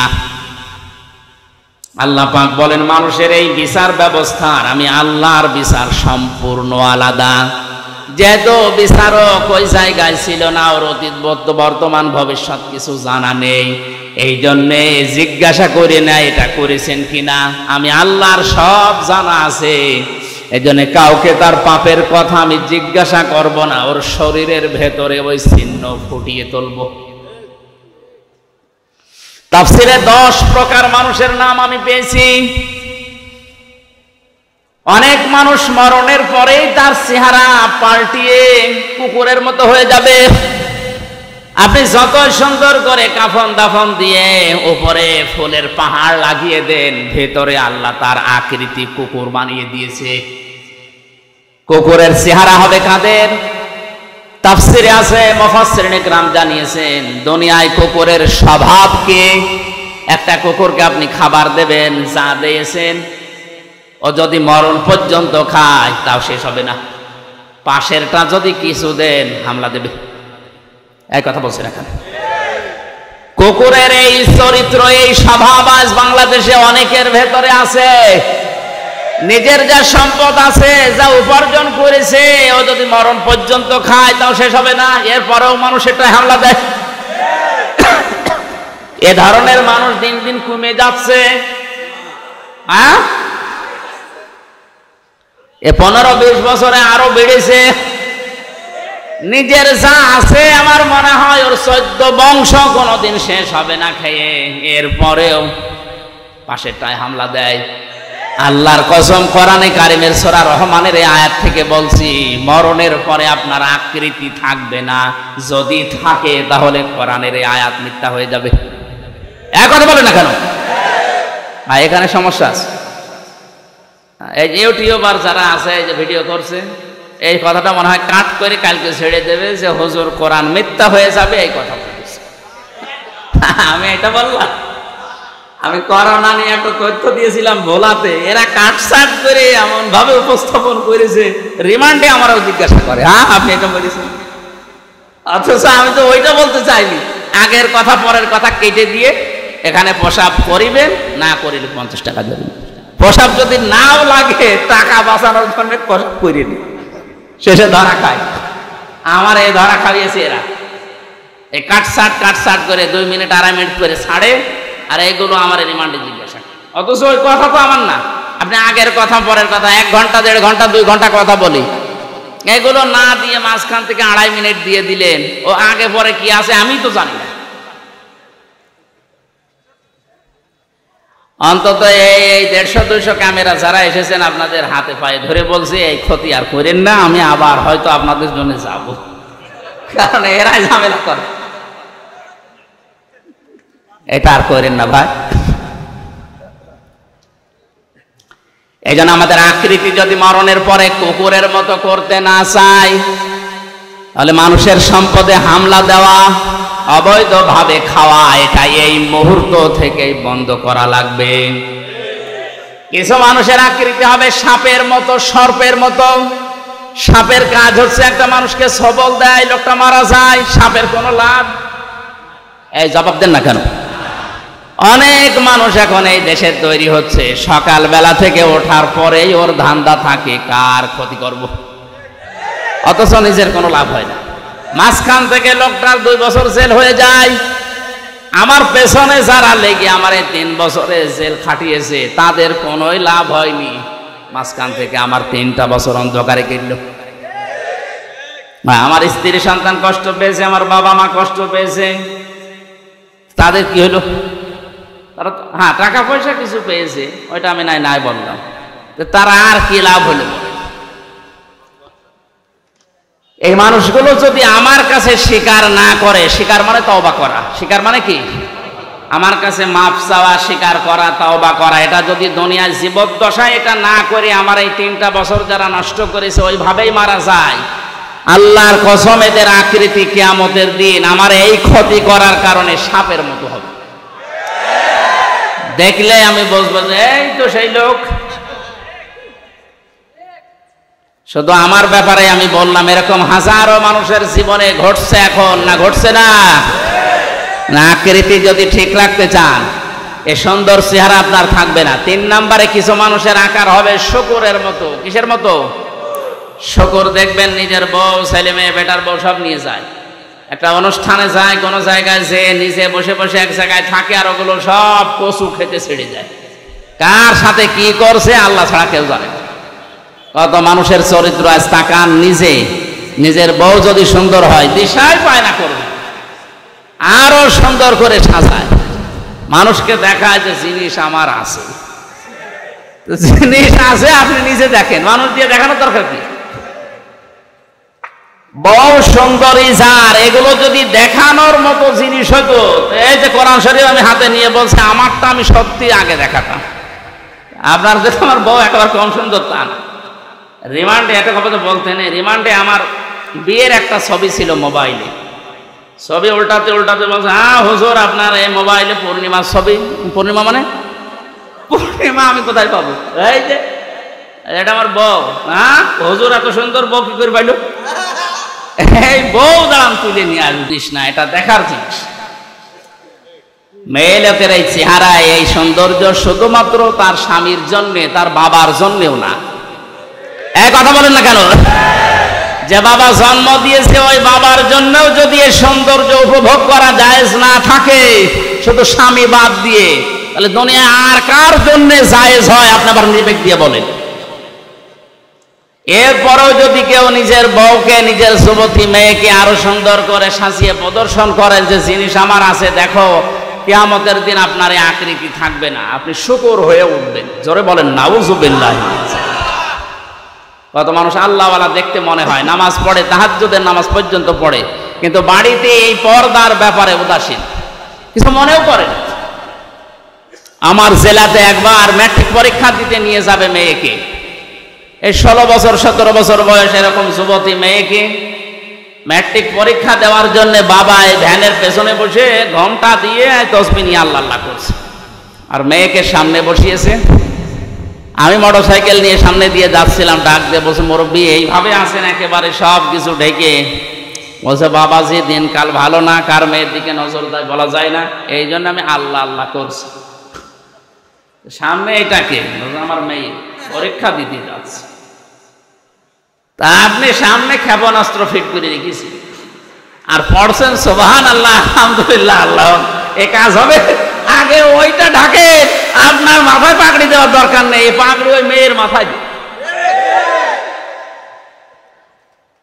এই জন্য আকৃতি যদি শুকুরের মতো করতে কেউ না চান, এই মুহূর্তে নিজের বউকে, নিজের বোনকে, বেটার বউকে, নিজের মেয়েকে পর্দার ভেতরে নিয়ে আসে। এটা আপনাকে বাঁচার জন্য আমি বললাম। এরকম 10 প্রকার আছে, আমি সবগুলো বলতে পারছি না। কয়টা পর্যন্ত করবো? 12টা না শেষ করে দেবো? 12টা পর্যন্ত করি নাকি? চুপ করো, সভাপতি আছে না? আলহামদুলিল্লাহ, সুবহানাল্লাহ। ঠান্ডা তো নিয়ে আসার দরকার নেই, এখানে থাকলে দেন, না থাকলে থাক।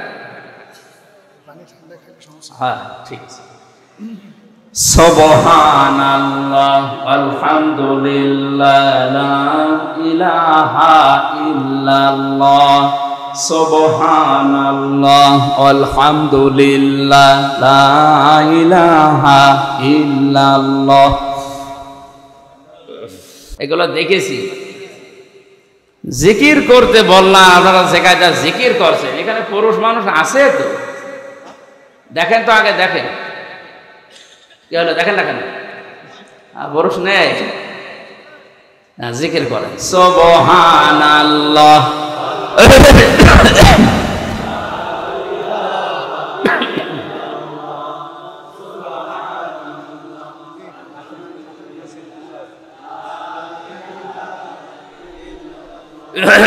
সুবহানাল্লাহ আলহামদুলিল্লাহ লা ইলাহা ইল্লাল্লাহ, লা ইলাহা ইল্লাল্লাহ মুহাম্মাদুর রাসূলুল্লাহ।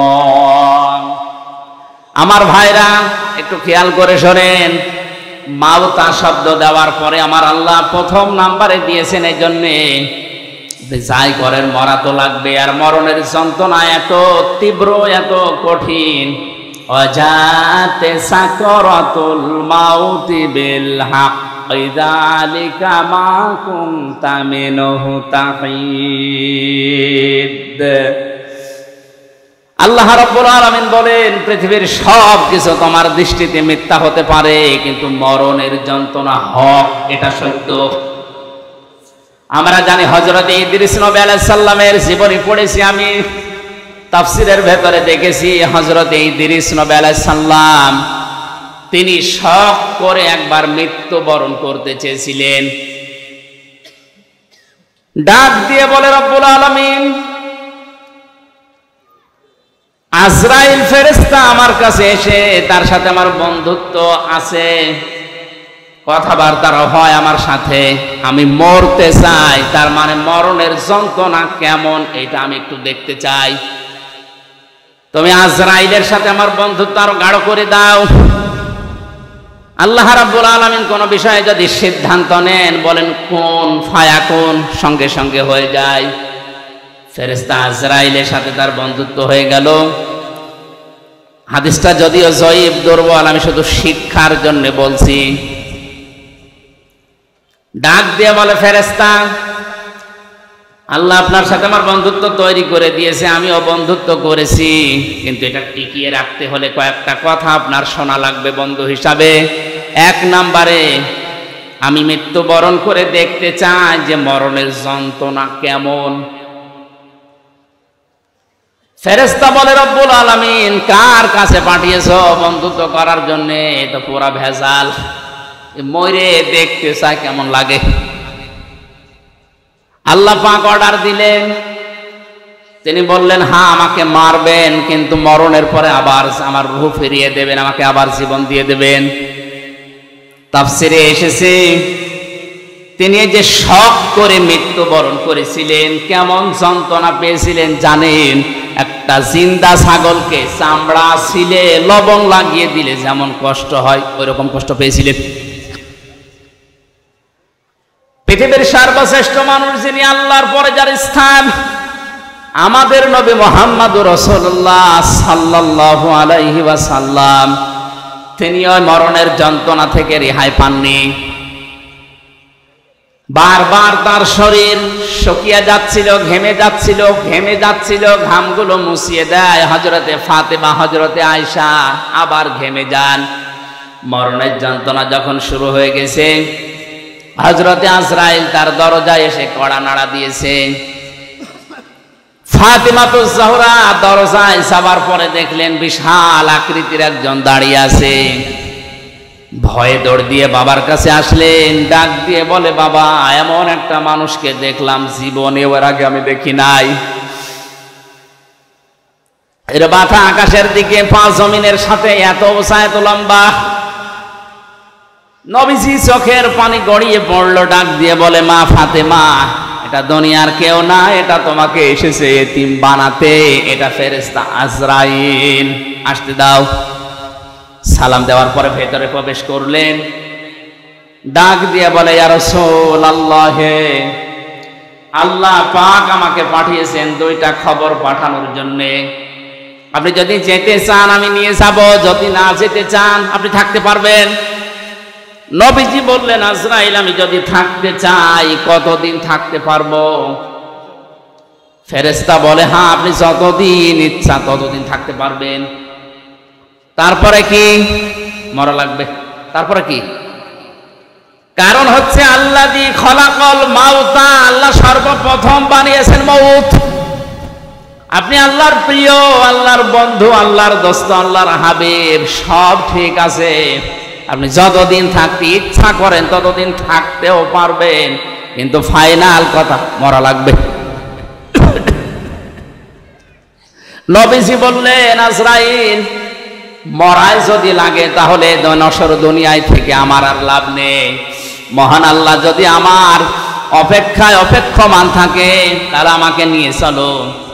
আজরাইল বলেন, আমি শুধু হাতটা তার বুকের উপরে রাখলাম। বিশ্বনবী ডাক দিয়েই বললেন, আজরাইল তাড়াতাড়ি তোমার হাত আমার বুকের ওপর থেকে সরাও, মনে হচ্ছে উহুদ পাহাড় আমার বুকের ওপরে রেখে দিয়েছো। কক্সবাজারবাসী বলে, যে লোকটা জীবনে কোনোদিন হাত তুলে মোনাজাত করলে আল্লাহ ফেরত দেওয়া দূরের কথা, মনের ভেতরে আকাঙ্ক্ষা আসলে তার দোয়া কবুল হয়ে গেছে। জোহরের নামাজ পড়ছিলেন তিনি বাইতুল মুকাদ্দাসের দিকে, 2 রাকাত নামাজ হবার পরে আকাশের দিকে তাকিয়ে মনের ভেতরে একটা আকাঙ্ক্ষা এসেছে, আল্লাহ 16 থেকে 17 মাস পর্যন্ত আজ এই বাইতুল মুকাদ্দাসের দিকে আমি নামাজ পড়ছি, আমার মনটা খুব বেশি চায় আমি যদি কাবা শরীফের দিকে ঘুরে নামাজ পড়তে পারতাম তাহলে আমার মন আরো তৃপ্ত হয়ে যেত। নামাজের ভেতরে ওহী নাজিল করে দিলেন আল্লাহ পাক, ক্বাদ নারা তাকাল্লুবা ওয়াজহিকা ফিস সামা ফালানুওয়াল্লিয়ান্নাকা কিবলাতান তারদাহা ফাওয়াল্লি ওয়াজহাকা শাতরাল মাসজিদিল হারাম। হে নবী, আপনি আকাশের দিকে মুখ উত্তোলন করেছিলেন, আমি কিন্তু বুঝতে পেরেছি যে আপনার মনে কি চাই। আপনার মন চাই এই 16-17 মাস নামাজ পড়লেন বাইতুল মুকাদ্দাসের দিকে, কাবার দিকে মন চায় নামাজ পড়তে। জোহরের নামাজের বাকি 2 রাকাত আর মুকাদ্দাসের দিকে পড়া লাগবে না, নামাজের ভেতরে আপনি ঘুরে বাকি রাকাত কাবার দিকে পড়েন। এই জন্য এই মসজিদকে কিবলাতাইন বলা হয়, 2 কিবলার মসজিদ। একই নামাজ আল্লাহর নবী 4 রাকাত পড়েছিলেন, 2 রাকাত বাইতুল মুকাদ্দাসে, 2 রাকাত কাবার দিকে। বলেন যে লোকটা শুধু মনের ভেতরে কামনা বাসনা আসলেই কবুল হয়ে যায়, আকাশের তারকা দেখে চাঁদ দেখে হাত আঙ্গুল দিয়ে ইশারা দিলে 2 টুকরা হয়ে যেত, 5 জমিন থেকে তুললে ওটা সঙ্গে সঙ্গে আরশে চলে যেত। এত বড় পাওয়ার ছিল, সম্মান ছিল যার। এই লোকটার মরণের যন্ত্রণা যদি আজরাইলের হাত রাখার পরে এমন তীব্র হয়, আমাদের কিছুই হবে না।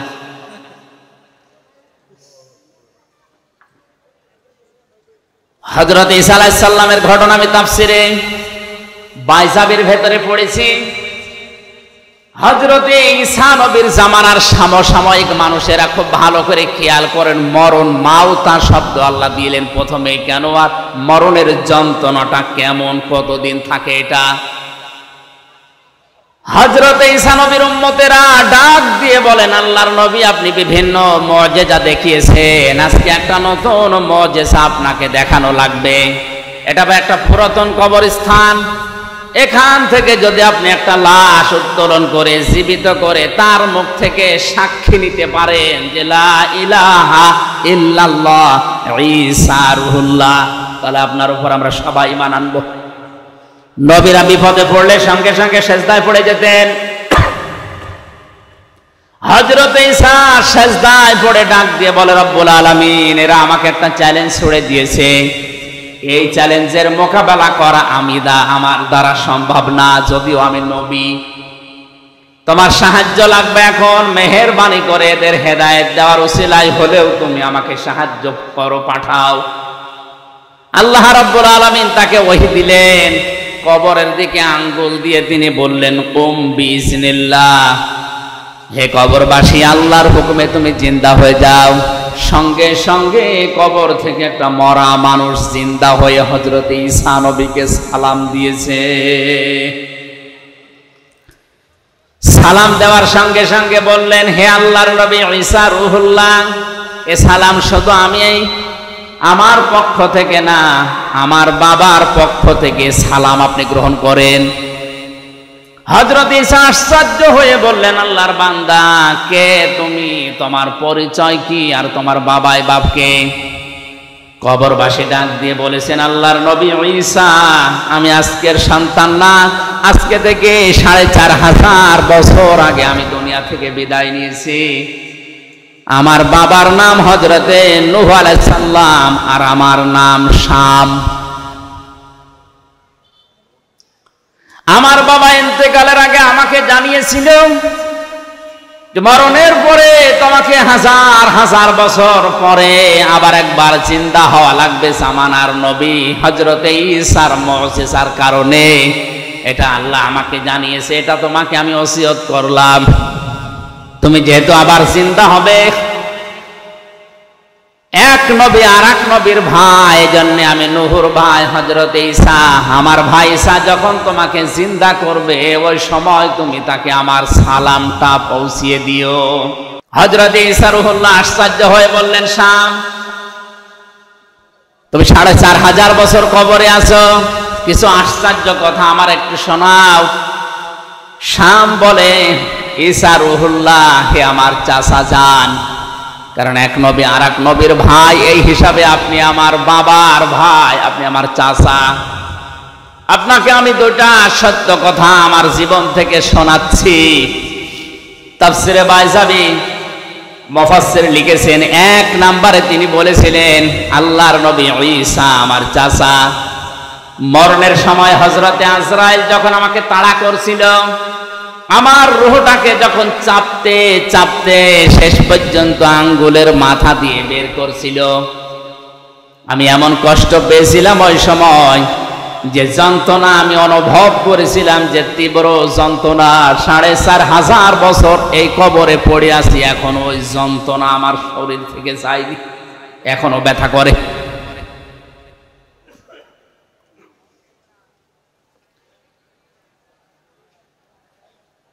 দ্বিতীয় নম্বরে, কবে কিয়ামত হবে আমিও জানি না। কিয়ামতের ওই কঠিন ময়দানে ওঠার আগ পর্যন্ত আমার শরীরের 360 জোড়া বিভিন্ন অঙ্গ প্রত্যঙ্গের জোড়া দেওয়া আছে। এই জোড়াগুলো আমার এখনো পর্যন্ত এই 4500 বছরের ভেতরে মনে হয় এখন কে যেন আমাকে পিটিয়েছে।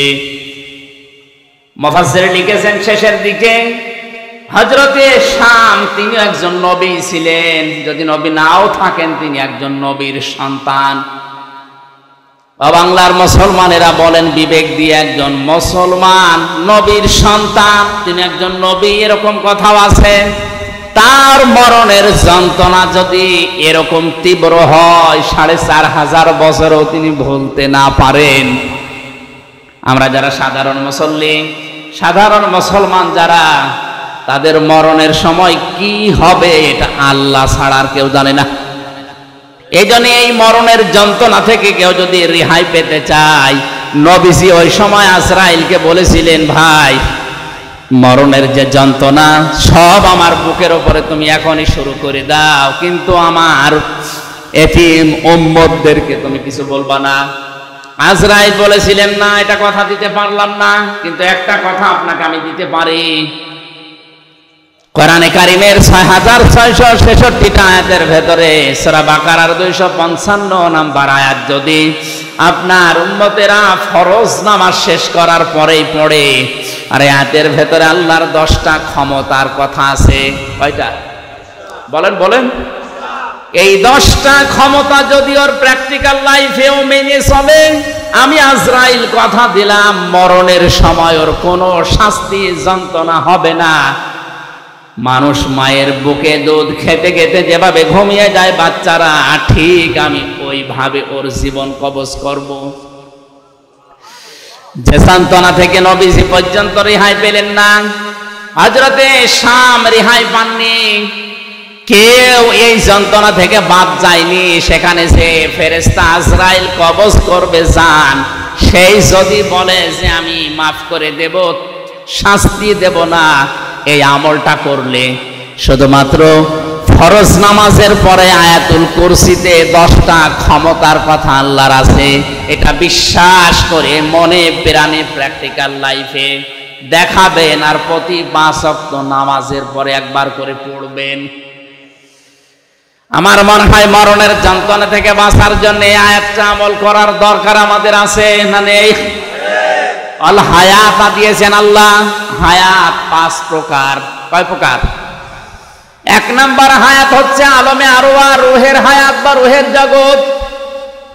সূরা আরাফের 172 নাম্বার আয়াতে আল্লাহ এই তথ্যগুলো দিয়েছেন যে আরাফের জগতে, আলমে আরওয়ার জগতে আমাদের সাথে আল্লাহর অঙ্গীকারগুলো কি ছিল, আর আল্লাহর সাথে আমাদের কথোপকথন কি ছিল। 2 নম্বর হায়াত হচ্ছে হায়াত আলমে বতুন, মায়ের পেটের জগৎ, 6 মাস থেকে 10 মাস 10 দিন পর্যন্ত। এখানে একটা ছোট্ট নিখুঁত তথ্য আছে, আলেমদেরকে বলছে। একটা মানুষ মায়ের পেট থেকে জন্ম নেওয়ার জন্য সর্বনিম্ন সময় লাগে 6 মাস। কয় মাস বলেন বলেন? এই তথ্য আছে সূরা আহকাফের 15 নম্বর আয়াতে। আল্লাহ রাব্বুল আলামিন বলেন, ওয়াসাইনাল ইনসানা বিওয়ালিদাইহি ইহসানা হামালাতুহু উম্মুহু কুরহা ওয়া ওয়াদাআতুহু কুরহা ওয়া হামলুহু ওয়া ফিসালুহু 30 শাহরা। এই খেয়াল করেন, আপনি খেয়াল করেন বেশি করে। আল্লাহ পাক বলেন, পৃথিবীর যত মানুষ আছে যে ধর্মই পালন করুক না কেন, প্রতিটি মানুষকে আমি আল্লাহ সৃষ্টিকর্তা হিসাবে আদেশ করলাম, নসিহত করলাম, অর্ডার দিলাম, তারা যেন তাদের মা বাবার সাথে ভালো আচরণ করে। এই আচরণ করার দায়িত্ব আল্লাহ দিয়েছেন শুধু মুসলমানদের। বলেন বলেন? যত ধর্মের মানুষ আছে দুনিয়ায়, মানুষ পদবাচ্যে যারা বিবেচিত, এই মানুষের আল্লাহর অর্ডার, সৃষ্টিকর্তার অর্ডার, মা বাবার সাথে ভালো আচরণ করা লাগবে। আপনি যদি দুনিয়ায় রিজিক বাড়াতে চান, আপনার সম্মান বাড়াতে চান, আপনার হায়াত বাড়াতে চান, মা বাবার সাথে ভালো ব্যবহারের কোনো বিকল্প নেই। মা বোন যারা এসেছেন, আপনার স্বামী আপনি যদি চান সে বেশি দিন বেঁচে থাক, তার সম্মান মর্যাদা দুনিয়ায় আরো বেড়ে যাক, তার রিজিক, তার টাকা পয়সা, তার জমি জায়গা, ব্যাংক ব্যালেন্স, ব্যবসা বাণিজ্য আরো বেশি হোক, তাহলে স্বামীকে বারবার পরামর্শ দেবেন রাতে সবার সময়, স্বামী তুমি আর যাই করো মা বাবার সাথে আর রক্তের সম্পর্ক যাদের সাথে আছে এগুলো ঠিক রাখো। অধিকাংশ স্ত্রী আরো এগুলো নষ্ট করে। কথা বলে না কেন? এগুলো যদি নষ্ট করে তাহলে সে কি তার স্বামীর ভালো চায় না অকল্যাণ চায়? ও চাচ্ছে যে আমার স্বামী আরো তাড়াতাড়ি মরে যাক, আমি আর একটা কাজ করব। ওর সম্মান মর্যাদা দরকার নেই, ওর টাকা পয়সা রিজিক আর দরকার নেই। এটা হাদিস। কোন স্বামীর যদি সম্মান মর্যাদা, তার রিজিক, তার হায়াত বেড়ে যাক, এটা স্ত্রী চায়, সে যেন অবশ্যই অবশ্যই পরামর্শ দেয়। স্বামীকে বলে, স্বামী তুমি যাই করো মা বাবার সাথে ভালো আচরণ করো। আশা করছি মা বোনেরা আমাদের দিকে তাকিয়ে হলে এটা করবে। যদি না করে বুঝবেন আপনার বউ চায় যে আপনি মরেন। যে স্ত্রীর কারণে আপনি মা বাবার সাথে খারাপ আচরণ করতে বাধ্য হন, আপনার হায়াত কমে যাচ্ছে, আপনার সম্মান মর্যাদা থাকলেও আল্লাহ নষ্ট করে দেবে। আমার মূল কথা ছিল, আল্লাহ পাক বলেন ব্যাখ্যা দিয়েছি এইটা ভালো ব্যবহার করবা, কারণ হচ্ছে তোমার মা তোমাকে কষ্টের পরে কষ্ট সহ্য করে পেটে বহন করেছে। সালা সৌনা সাহারা 30 মাস। কয় মাস? 30 মাস বহন করে। বলেন বলেন। ও হামলুহু ওয়া ফিসালুহু 30 শাহরা। এই যে মাঝখানে ওয়া আছে, তোমাকে দুধ পান করিয়েছে, পেটে বহন করিয়েছে, সব মিলে 30 মাস। আমরা জানি মানুষকে দুধ পান করানো লাগে মায়ের স্তন থেকে সর্বনিম্ন 2 বছর। কয় বছর? সূরা বাকারার 233 নম্বর আয়াতে আছে এটা। ওয়ালিদাতু ইরদি'না আওলাদাহুন্না হাওলাইনি কামিলাইনি লিমান আরাদা আইয়ুতিম্মার রাদা। আমি দুনিয়ার বাবাকে মায়েদেরকে আদেশ করেছি, তোমরা বাবারা যারা আছো মায়েদের মাধ্যমে সন্তানকে দুধ পান করাবা 2 বছর। কয় বছর? এ দুধ পান করার দায়িত্ব বাবার না মার? এই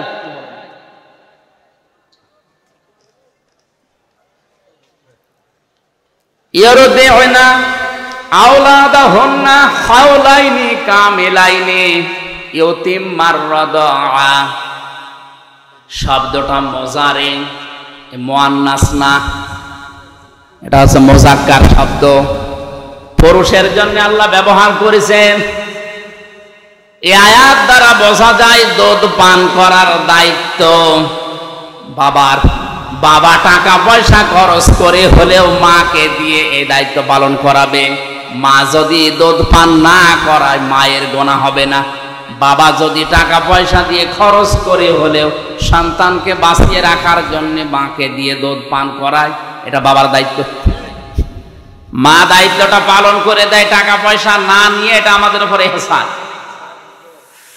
আমার ভাইরা, আমি ইতিম্মার ব্যাখ্যাটা এখন যাচ্ছি না। আমার শব্দটা 2 বছর, বাপ চলে গেল 24 মাস, 30 মাসে আর কয় মাস থাকে? বলেন বলেন। মুফাসসিরিন ইকরাম লিখেছেন একটা মানুষকে কমপক্ষে মায়ের পেটে থাকা লাগবে সর্বনিম্ন 6 মাস। বিজ্ঞানে আয়াত গবেষণা করে জানিয়েছে 6 মাসের আগে কোন সন্তান যদি দুনিয়ায় আসে ওটা তার বাবার বৈধ সন্তান না, ওইটা হচ্ছে অন্য বাবার দেওয়া। বলে ওইটা কি? জারদ। বলেন না কেন? বলেন বলেন। সূরা কলমের 13 থেকে 17 পর্যন্ত এখানে প্রায় 13টা গুণ, 9টা গুণ আছে। যারা যারো সন্তান দুনিয়ায়, এদের 9টা গুণ আল্লাহ এখানে দিয়েছে। পৃথিবীতে যারা যারো সন্তান তাদের 9টা গুণাবলী আছে। 1 নম্বরে গুণাবলী, এরা কোরআন বিরোধী। বাংলাদেশ সমাজ বিশ্বে যারা সত্যি সত্যি কোরআনের আলোচনা বিরোধী, কোরআন বিরোধী, এদের জন্ম আল্লাহ ছাড়া আর কেউ জানে না। ওর মাও যদি বলে না এটা আমারই, আমার বিশ্বাস হবে না। এজন্য আপনার জন্ম হয়তো ঠিক আছে, কোরআনের বিরুদ্ধে যে নিজের জন্ম খারাপ করবেন এমন কপাল পোড়া আপনি হবেন। আপনি থেমে যান।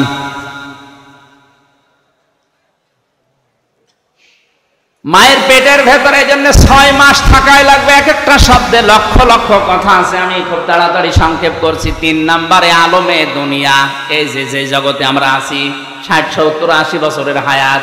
4 নম্বরে আলমে বারজাখ, কবরের জগৎ। 5 নম্বরে আলমে আখেরাত, আখেরাতের ওই জগৎ। আল্লাহ পাক বলেন হামাও তার হায়াত বানিয়ে দুনিয়ায় পাঠিয়েছি খেলা করার জন্য না, লিয়াবলুয়াকুম আইয়ুকুম আহসানু আমালা। আমি দেখতে চাই তোমাদের ভেতরে কে ভালো কাজ করে আসতে পারো। আল্লাহ কিন্তু বেশি কাজ চাননি, তিনি চেয়েছেন ভালো কাজ। কি কাজ? এই জন্য আমাদের হায়াত আর মওত বানানোর উদ্দেশ্য আল্লাহর, যেহেতু ভালো কাজ আমাদের কাছে চান। ভালো কাজ করার জন্য 4টা শর্ত লাগে। কয়টা? বলেন বলেন। 1 নম্বরে ভালো কাজের শর্ত হচ্ছে ওর ভেতরে ইখলাস লাগবে। 2 নম্বরে নিয়ত করা লাগবে, খাঁটি খালেস নিয়ত হওয়া লাগবে। 3 নম্বরে ধৈর্য থাকা লাগবে। 4 নম্বরে ওই কাজ করতে হলে আপনাকে ইলম অর্জন করা লাগবে, জ্ঞান লাগবে। ভালো কাজ হওয়ার জন্য শর্ত কয়টা? আরো জোরে বলেন বলেন। 1 নম্বরে ইলম, 1 নম্বরে, 2 নম্বরে ধৈর্য, 3 নম্বরে খালেস নিয়ত, 4 নম্বরে ইখলাস। উল্টা পাল্টা করে হলো অসুবিধা নেই। 4টা শর্ত যদি না থাকে ও কাজ বেশি হতে পারে কিন্তু এটা ভালো কাজ না। দুনিয়াতে সব চাইতে বড় ভালো কাজ কোনটা ওটা বলবে আমির হামজা। কে বলবে? বলেন বলেন। আল্লাহ রাব্বুল আলামিন সব চাইতে ভালো কাজ কোনটা ওইটা কোরআনে কারিমে জানিয়েছে। আমি এক কথায় বলছি, ইয়া আইয়ুহাল্লাযীনা আমানু হাল আদুল্লুকুম আলা তিজারাতিন তুনজিকুম মিন আযাবিন আলীম। ইমানদারেরা, তোমাদেরকে আমি একটা ব্যবসার কথা দালালাত করব না, বলে দেব না, যে ব্যবসা করলে জাহান্নামের আগুন থেকে তোমরা মুক্ত হয়ে যাবে। তো উমিনুনা বিল্লাহি ওয়া রাসূলিহি ওয়া তুজাহিদুনা ফি সাবিলিল্লাহ বিআমওয়ালিকুম ওয়া আনফুসিকুম। এ পর্যন্তই শেষ। একটু ভালো করে খেয়াল করবেন, ভালো কাজ কোনটা ওইটাকে আমির হামজা বলছে না আল্লাহ বলছে? তোমরা বিশ্বাস করবে আল্লাহর প্রতি, রাসূলের প্রতি, আর এই বিশ্বাসের দাবি অনুযায়ী জান আর মাল দিয়ে আল্লাহর দ্বীনকে জমিনে কায়েম করার জন্য জিহাদ করা লাগবে। এটা ভালো কাজ। কে বলছেন? যালিকুম খায়রুল লাকুম। এইটাই ভালো কাজ। এইটাই বলেন বলেন। এইটাই ভালো কাজ। আল্লাহ রাসূলকে আমরা যারা বিশ্বাস করি, এই দাবি অনুযায়ী জান আর মাল যাদের আছে, আমাদের একটাই টার্গেট হওয়া লাগবে, কি করে আল্লাহর জমিনে আল্লাহর দ্বীন কায়েম হয়। এইটাই ভালো কাজ। ইন কুনতুম তা'লামুন, যদি তোমরা জানো। আল্লাহ পর্যন্ত বলে শেষ করে দেননি। আল্লাহ রাব্বুল আলামিন বলেন হুয়াল আজিজুল গফুর। আমি কিন্তু আজিজ, আমি গফুর। আজিজ কাদের জন্য আর গফুর কাদের জন্য? আজিজ হচ্ছে আমি আল্লাহ তাদের জন্য যারা এই ভালো কাজটা শোনার পরেও দুনিয়ায় করে না, তাদের জন্য আমি শক্তিশালী, আমি মহাশক্তিধর। তারা আমার শক্তি সম্পর্কে জানে না। তাদের রক্তের ভেতরে 5 প্রকার ক্যান্সার আমি আল্লাহ দিতে পারি, যে কোনো 1 প্রকার লাগিয়ে দিলে ওর বাহাদুরি শেষ হয়ে যাবে। আমি কিন্তু আজিজ। আমি কি? 2 নম্বরে আমি গফর। আমি কাদের জন্য গফর? আল্লাহর জমিনে আল্লাহর দ্বীন কায়েম করতে গিয়ে যদি ভুল ত্রুটি হয়েও যায়, আপনার কর্ম পদ্ধতি যদি ভুলও হয়ে যায়, আপনার কাজ কারবার যদি কোনো ত্রুটিপূর্ণ থাকে আমার আল্লাহ গফুর নামের খাতিরে মাফ করে জান্নাতে দিয়ে দেবেন। আল্লাহ এই আয়াত দুটো বাস্তব জীবনে আমাদের আমল করার তৌফিক দিন, আমিন। বারাকাল্লাহু লানা ওয়া লাকুম ফিল কোরআনিল আযীম। মোনাজাতটা করছি মুসাফির অবস্থায় করি। সভাপতি সাহেব সালাম দেবেন আপনাদেরকে, একটু বসে, একটু সালাম দেওয়ার পরে আমি মোনাজাত করে দিচ্ছি। 12টা বাজতেছে প্রায়, তাহাজ্জুদের সময়।